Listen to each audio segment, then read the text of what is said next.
Бүгінгі видеода 6-ға 1 ойнайтын боламыз, яғни 10-ға 1-дің 6-шы күні. Ал ендеше ойынымыз басталмастан бұрын арнаға тіркеліп алыңыздар және осы видеоға лайк басып, ертеңгі 7 адамды комментарийға белгілеп кетіңіздер. Ал бастайық. Қарсыластарым Жұмағалиев, Кинг, Қазақ, Қазыбек, Жамбо, Асик.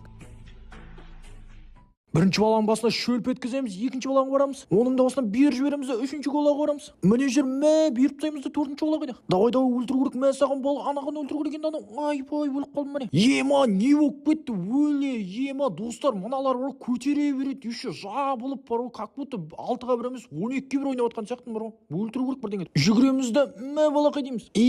Балақай. Артыңа қара бала, соңғысын бүйтеміз де, деп өлтіреміз де, ұтып кетесің ба? 3-ке 3 болып жатыр, ұту керек бізге. Ема, неге ұтылып қалдым? Олай болса 6-ға 1-іміз сәтсіз аяқталды. Ертең 7-1-де кездескенше. Сіздермен бірге болғанмен Дако, давайте.